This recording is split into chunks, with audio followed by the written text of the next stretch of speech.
começa falando assim, ó. Ótica é a parte da física que estuda os fenômenos relacionados à luz, claro, ótica, luz, beleza? Só que a ótica, ela é enorme. Dá para passar a tua vida inteira estudando ótica e não saber nada de ótica. Como assim, professor? Cara, o cara que faz doutorado, ele é especialista num tipo de doença, não quer dizer que ele entenda tudo de olho. Que loucura, hein, cara? Olha como é que tá a especialização hoje. O cara estuda a vida inteira para saber um pouquinho de um certo tipo específico da região do olho do cara. Meu Deus, que viagem! Então, para não começar perdido na ótica, que estuda os fenômenos relacionados à luz, nós vamos começar estudando ótica geométrica. A gente só vai estudar ótica baseando-se em geometria. A ótica física, aquela que estuda o teu... Desculpa. A ótica física, aquela que estuda a luz como radiação eletromagnética. Que bonito. Radiação eletromagnética. Professor, que história é esse teu braço aí, radiação eletromagnética? É que futuramente eu vou te mostrar que a luz é uma loucura. A luz é um campo elétrico que gera um campo magnético, que gera um campo magnético, eletromagnético, e isso anda a 300 mil quilômetros por segundo. A maior velocidade possível na natureza. A velocidade limite na natureza. A velocidade que Deus escolheu como a maior possível. Para quem é crente é essa a ideia. Deus foi lá e puf. Eu não sou, mas para quem gosta da ideia eu também falo. Não tem problema. A luz é a coisa mais rápida que existe na natureza. Qual é a velocidade? 300 mil, meu Deus, quilômetros por segundo. Equivale a mais de 7 voltas na Terra em 1 segundo. É uma coisa inimaginável. Teria dado 7 voltas na Terra a luz nesse 1 segundo. Bizarro, é assustador. Só que tem um detalhe, ela não dá volta. A luz propaga-se em linha reta. Este é o primeiro princípio que norteia a ótica geométrica. Tudo que a gente for pensar daqui para frente vai ser baseado em que a luz anda. E é por isso que ao representá-la eu faço uma linha reta. E uma setinha para mostrar da onde ela vem e para onde ela vai. Muito óbvio, muito tranquilo. Nada demais, né?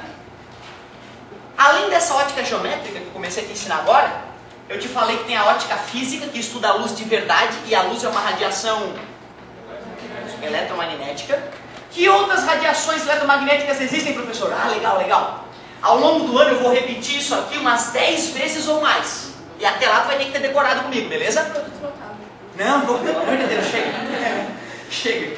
Galerinha, olha só, as radiações eletromagnéticas que existem são 7. E tu usa elas, quase todas elas, praticamente todos os dias.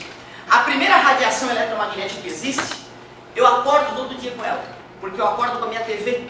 E quando eu acordo com a TV tem um jornal acontecendo. E esse jornal está acontecendo em outro lugar. Ele chega na minha TV devido a uma onda invisível, que eu não posso enxergar, chamada de onda de rádio. Parabéns.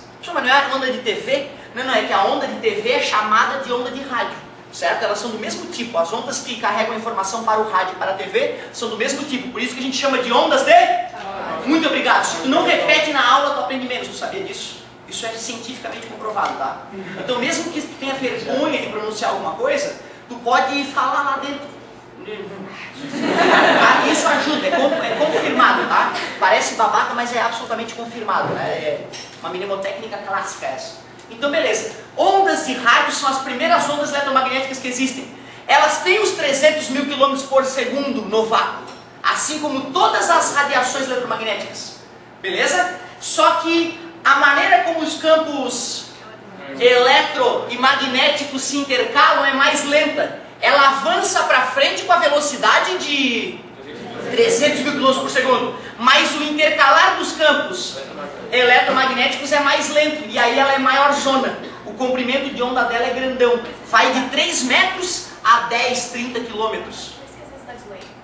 Por isso que às vezes dá delay. Para a onda chegar até em algum lugar, às vezes, demora. Ela tem que andar uns 300 mil km por segundo. E os equipamentos processar essa informação toda. Por isso que às vezes o repórter falou aqui e depois de uns milissegundos é que vai acontecer. Né? Exatamente. Em função da velocidade da luz não ser infinita.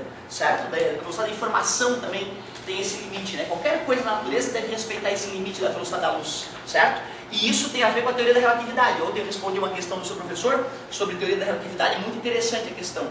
E nós vamos estudar isso em detalhe, futuramente. Vocês vão entender a relatividade, vai ser um barato. Tem tudo a ver com isso.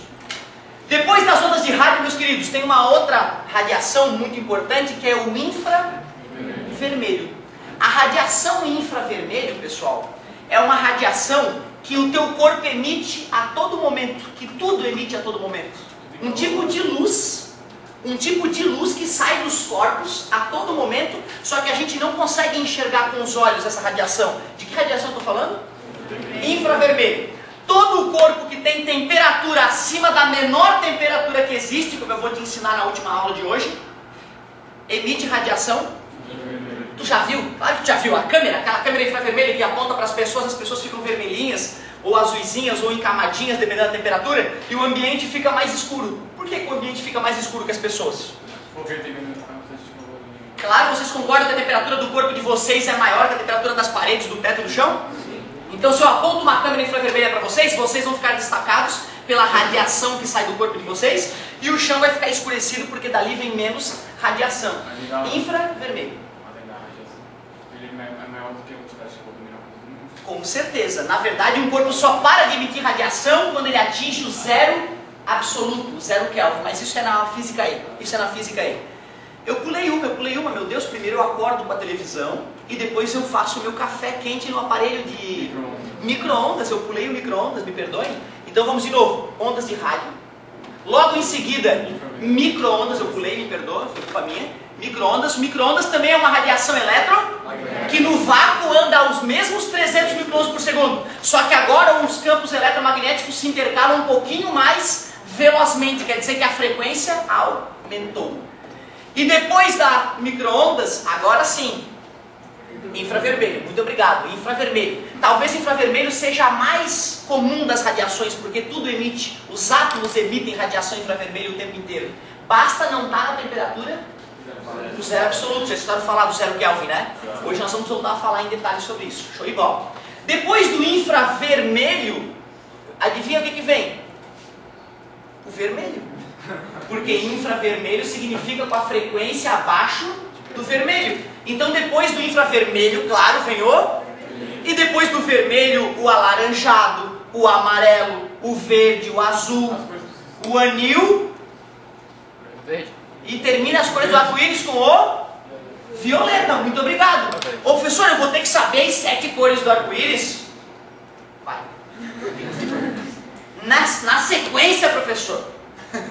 Claro, porque na sequência está aumentando a frequência. O garoto tá ligado, hein? A frequência da radiação. Primeiro era ondas de rádio. 300 mil km por segundo para frente, mas a radiação é mais lenta aqui, certo? Depois era micro-ondas. Certo? Aí virou infravermelho. E agora estamos na faixa do vermelho. Um pouco mais rápida a troca dos campos. Yes! Por isso radiação eletromagnética. Como faz sentido, né? E depois do vermelho, se aumenta a frequência,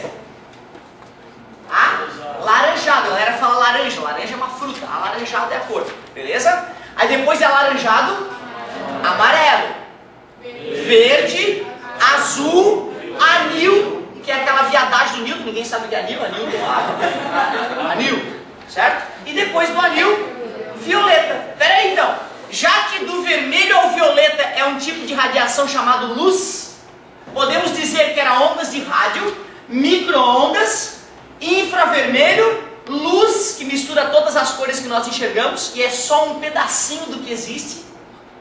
Está me dizendo que o que eu enxergo aqui não é quase nada, tem um monte de luz passando por mim e eu não vejo? Um monte. Tu enxerga só um cocôzinho dessa escala. Desculpa, às vezes eu falo uns palavrãozinhos. Depois de luz, já que a luz termina com violeta, adivinha o nome da próxima radiação? Ultravioleta. Aquela que te deixa mais velho, que te envelhece sempre que tu pega um pouco de sol, certo? Mas tem que pegar sol, não te esquece, né? Tem a vitamina D, vocês sabem disso, né? Ultravioleta. E depois da ultravioleta, cara, só tem mais duas. Aquela que tu usa quando quebra um braço ou vai investigar como é que tá a qualidade dos dentes, né? Raio-X. E a última, só se o cara tiver, infelizmente, um câncer, e aí tem que usar para tratar por quimioterapia, que são os raios gama, certo? Os raios gama. Então tu vê, cara, se tu na primeira aula do ano já aprender pelo menos as radiações eletromagnéticas que existem, ao longo do ano já vai ter menos trabalho.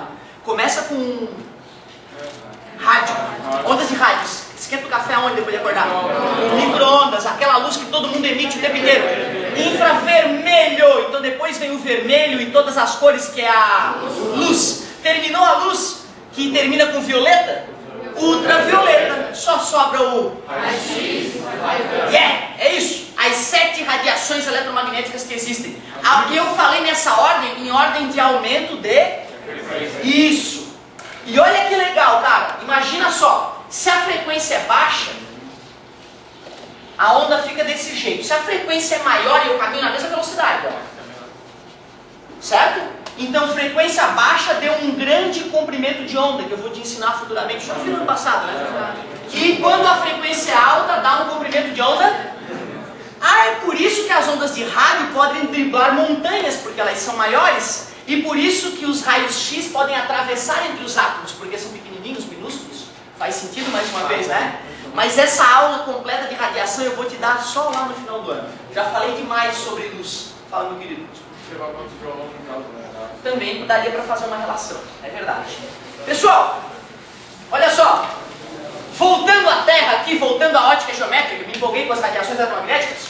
Eu só te falei um princípio da ótica geométrica, bem óbvio. A luz anda em linha reta. Alguém pode me dar uma prova no dia a dia? Ou aqui? Ó, professor, está aqui a prova. Existência de sombra? Existência de sombra? A forma da sombra, concordo contigo. A própria existência da sombra já é o suficiente, concordo?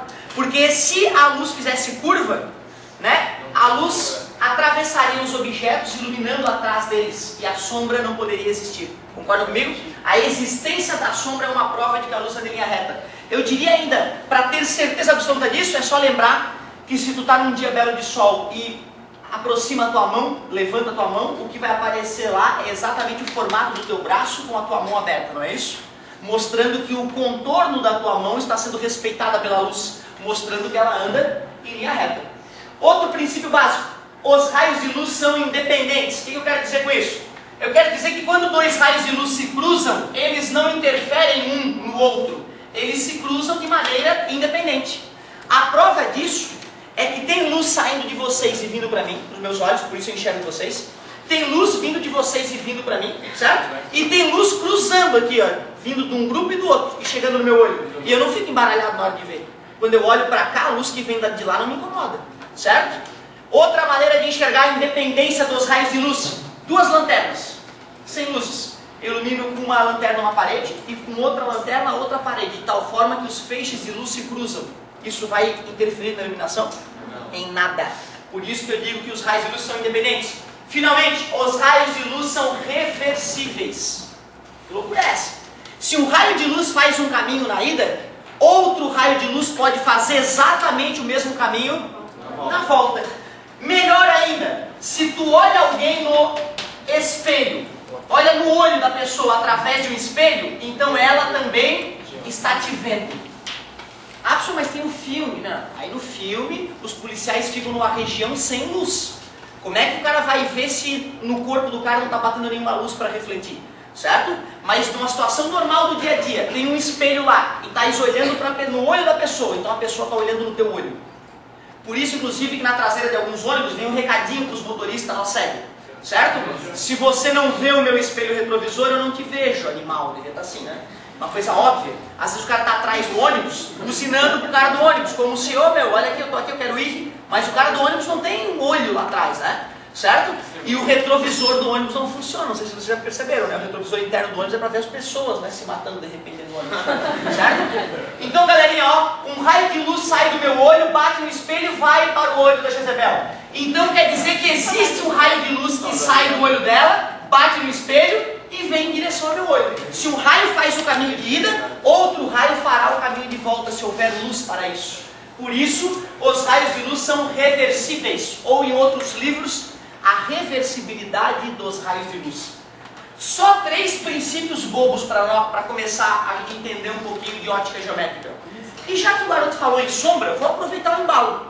Vou aproveitar o embalo e já vou te mostrar a diferença entre sombra e penumbra. Antes até de falar das fontes de luz. Parabéns, garoto. Olha só, galerinha. Imaginem que tem uma lâmpada que emita ponto. E aqui eu tenho um obstáculo, pelo qual a luz não pode passar. Se aqui houver uma parede aqui atrás, se eu fizer alguns raios de luz saídos dessa fonte, eu perceberei que a lâmpada só poderá iluminar acima deste ponto e abaixo desse ponto. Quer dizer que nenhuma gota de luz vem para essa região.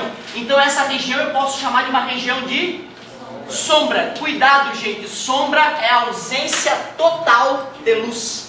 Quer dizer que o dia que tu olhar para uma sombra, tu não vai ver nada.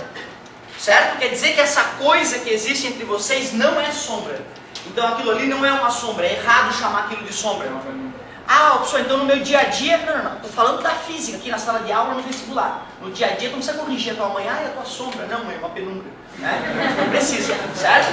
Mas tem que saber que sombra é a ausência total de luz. E essas regiões aqui são chamadas de regiões plenamente iluminadas.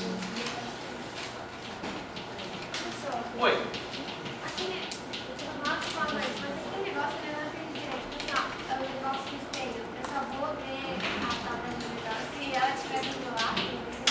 Não.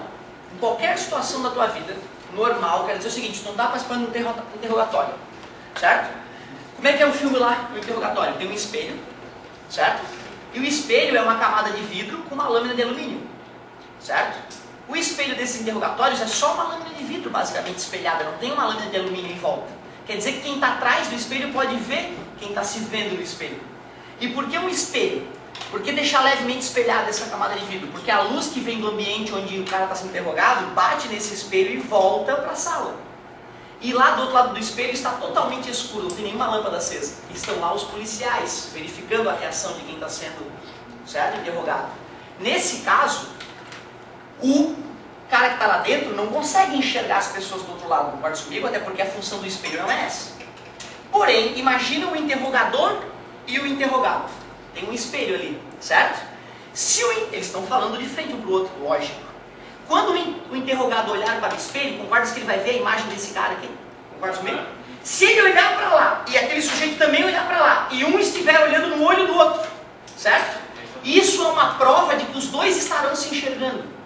Porque às vezes a pessoa está lá na balada, ela pega um espelho e fica olhando o gatinho pelo espelho, e jurando que ele não está vendo ela. E é óbvio que ele está vendo ela. Porque se existe luz indo, existe luz voltando, então os dois se enxergam. Beleza? A mesma coisa, se tu tá no carro e olha no retrovisor do cara e vê o olho dele, ele tá te vendo naquela hora. Se ele estiver concentrado em ti, né? Ele pode ser deficiente visual também, né? Uma outra vez o guri me perguntou, professor, e se um dos caras for cego? Ah, ele não vê, né, cara? Ele não vê. É só para se proteger da loucura, entendeu? Mas é isso. Olhou no espelho alguém no olho, a pessoa está te vendo também, se ela não tiver nenhum problema de visão. É isso. Porque se um raio de luz faz um caminho de ida, se eu pegar outro raio de luz e tocar aqui nesse sentido, ele não vai desviar daquele caminho original. Porque a luz é reversível. Porque a luz anda em linha reta também, podemos pensar assim. Pessoal, um detalhe interessante aqui, ó. Um detalhe interessante que tem na apostila de vocês. Se eu pegasse uma lâmpada não pequenininha como essa, pontual que a gente chama, e pegasse uma fonte grande como essa lâmpada aí em cima da cabeça de vocês, uma lâmpada compridona, se eu pegar esse mesmo obstáculo de madeira e tiver a parede lá atrás, a situação vai ser diferente agora. Para estudar esta lâmpada, eu só vou tirar raios de luz da parte superior e da parte inferior, porque existem infinitos raios de luz saindo de todos os lugares aqui, ó. E aí eu ia enlouquecer se eu estudasse todos eles. Eu só vou estudar 2 raios de luz saídos da parte superior, e adivinha quantos da parte inferior? 2. Um raio de luz, por exemplo, importante de estudar é esse raio que passa pela parte extrema superior do obstáculo. Esse outro raio aqui, ó, poderia iluminar essa região da lâmpada, poderia iluminar dali para baixo, concorda comigo? Se eu fizer o mesmo estudo aqui na parte inferior, prestem atenção, por favor, olha lá. Opa! Que conclusões eu posso tirar? Essa região vai chegar à luz de alguma parte? Não. Essa aqui é uma região de sombra, nada de luz.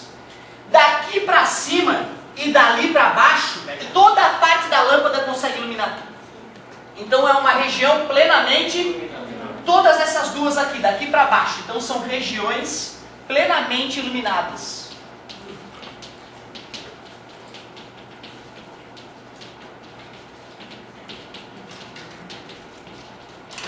E aí adivinha o nome dessa região que tem luz degradê, luz da mais escura para mais clara? Isso é aquele nome que eu falei antes, penumbra. Então, uma coisa bacana para sair sabendo na aula de hoje é a diferença entre sombra e penumbra que pode ser cobrada no vestibular sem dúvida nenhuma. Observe que eu usei a propagação retilínea da luz para te provar isso, né? Tu vê, eu só usei um conceito básico de geometria para concluir o que é sombra, o que não é sombra. Aliás, com isso também já te dei outra dica. Eu te mostrei que existem dois tipos de fontes de luz em relação ao tamanho. A fonte de luz pontual, fonte de luz pontual. Por que pontual mesmo, galera? Claro, porque a luz sai de um ponto. Tudo é óbvio, na verdade, na ciência. Os nomes são todos óbvios. E essa aqui, então, é uma fonte de luz o que mesmo? Extensa. Ela não é extensa? É, por isso fonte de luz é extensa. Olha que óbvio.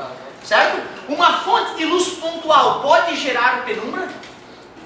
Não, porque a luz sai toda de um ponto. Se bloquear um raio, vai bloquear os outros também. Aí nada de luz vai atingir a outra região. Para existir penumbra, eu tenho que ter uma fonte de luz extensa, né? Certo? Aí ela ilumina uma região bem, outra mal, e aí dá essa diferença de iluminação penumbra. Ó, vocês são os seres da penumbra, né? Vocês estão sempre envoltos numa penumbra. Isso é bem bizarro, certo? Mas não acreditem em coisas do além, cara. Por favor, não existe fantasminha. É tudo mentira dos canais de TV paga, tá bom? Não existe, é tudo galera querendo ganhar dinheiro. Ai, cara, enganando as pessoas com fantasminhas, cara. Não acreditem, tá bom, gente? Nunca se filmou uma alma penada, infelizmente. E o mundo vai ficar maravilhado quando isso acontecer, né? Porque nós vamos descobrir que a alma existe, que o outro lado existe. Mas nunca se provou nada sobre isso. Que pena. Eu tenho até medo que quando eu morrer, acabe. Tenho esse medo. Seria tão legal, né? Ter outra e outra vida e mais outra vida. Eu adoraria que as religiões tivessem certas. Adoraria. Tomara. Fala, meu querido. Por causa desse negócio da sensibilidade, não depende do ângulo que a pessoa está olhando, do espelho, porque aí pode ser dado o ângulo pode ver outra coisa, em vez de ver o olho. Sim, mas aí é que tá. As duas pessoas têm que estar, né, tem que estar com luz delas batendo no espelho. Tem uma coisa que nós vamos estudar futuramente chamada campo visual. Aí eu vou te mostrar, as pessoas têm que estar dentro do campo visual do espelho, lógico. Se uma estiver fora do campo visual do espelho, mas aí nenhuma vai se ver. Esse é o detalhe. Se uma vê a outra vê a primeira. É impossível uma ver a outra e a outra não conseguir ver. Isso não. Tem a possibilidade, daquela história da pessoa não ter, né, a visão. Aí uma vai conseguir enxergar e essa enxerga com o olho direito, que está fora do campo visual do espelho, dá para criar a situação, entendeu? Mas aí é uma situação, vamos dizer, desonesta. Honestamente, não existe.